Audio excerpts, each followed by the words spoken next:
With a budget of $90 million, I definitely think this is Netflix's biggest foray into going into blockbuster territory. Of course, I'm talking about the new film, Bright. Seeing as this is Netflix's most expensive film to date, at least they got some top caliber talent, you know, since they got Will Smith, Joe Edgerton, Noomi Rapace, and it's written by Max Landis, and it's directed by David Ayer, so it's a little bit of a reunion between David Ayer and Will Smith, you know, from Suicide Squad, but I'm not going to talk about that movie. With a budget like this, with that kind of talent for a film that's only going to Netflix, I mean, is it really worth it? But I guess I should get into my thoughts, right? The biggest strength I feel for this film is definitely the visuals. I don't know how much of it from the $90 million went into the visuals, but the CG and the sets in this are definitely top-notch. Especially, you know, just Joel Edgerton alone. The visual effects they do to turn him into an orc for this film are just really amazing. And honestly, I don't think a lot of people are going to realize it's Joel Edgerton until they look at the credits. Even the effects they do with other races, you know, such as elves, fairies, and also other orcs in this film, all of it's really good, and it definitely helps add to this new world that we're trying to look at. I do kind of wish they expanded more on this universe, though, so I definitely consider that a negative. Because they tell you all this different, you know, all this lore that, you know, from all these different stories that happen. You see these places that have different creatures and all this other stuff going on, but you only get brief glimpses of it. And I feel like if they do have a sequel for this, I definitely want them to expand on that. Because I really do think that has potential. And yes, this is another buddy cop style film with all the different tropes that you'd expect. You know, Will Smith's really close to retirement. You know, corrupt cops. He doesn't get along with his partner.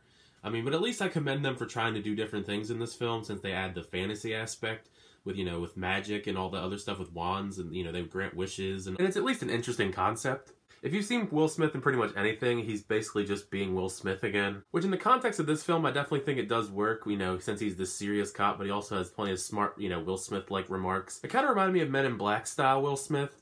Maybe because of the creatures, I don't know. But I just thought of, you know, when I thought of this movie, I thought like Men in Black style Will Smith. And although Joel Edgerton's pretty much unrecognizable in this role, he's still really solid. He has really great chemistry with Will Smith's character. And I think Joel Edgerton's character probably has the most character development out of anybody in this movie. And I actually liked Joel Edgerton's character a lot more than Will Smith in certain parts of this film. And I forget the name of the elf that tags along with them throughout a large chunk of the movie. But I really didn't like her that much. I mean, she kind of was useless for the most part, except for one big exposition dump towards like the end of the film.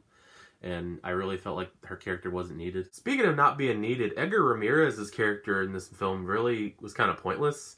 He's part of this task force that's also looking for the magic wand. Well, he's a magic task force. And they really don't interact with anyone in the film. They just cut to him, and they have their own stuff going on. But they really don't serve much of a purpose to the plot. And Noomi Rapace is a pretty great actress, but she's really underwhelming as a main antagonist. Like, you kind of forget that she's the main villain of the movie half the time, since they're off doing so many other things and kind of just forget about her, other than a few, you know, action scenes. They just really don't give her anything to do until the end of the film, and that was kind of a disappointment in my opinion. I feel like this film had a lot of ideas, but they didn't really know where to go with a lot of them, since, you know, the pace is pretty sporadic. Because there are some scenes in this that are pretty interesting. You know, story-wise, action-wise. Some of the action scenes aren't that great. But then it just drags in some parts. And some parts of this are obviously, you know, exposition dumps. Like, it really just felt forced, that these forced exposition dumps that they should have just shown instead of told about. I mean, that would have helped, I feel. Anyway, moving on to my score for the film, I'd have to give Bright a C-. I do think this film had potential, since there were some strong performances, and the world itself actually is pretty interesting, and the story involved. I just think it missed on a lot more things than it hit as far as, like, you know, good things go. I think they're all like minor tweaks though. I think if they made a sequel, it would be a lot better. But I don't know if they're going to make a sequel. I guess we'll find out. Anyways, thank you for checking out my review for Bright. Feel free to leave a like, comment what your thoughts are about the film when you check it out. Hit that subscribe button. Until the next time, I'll see you guys later.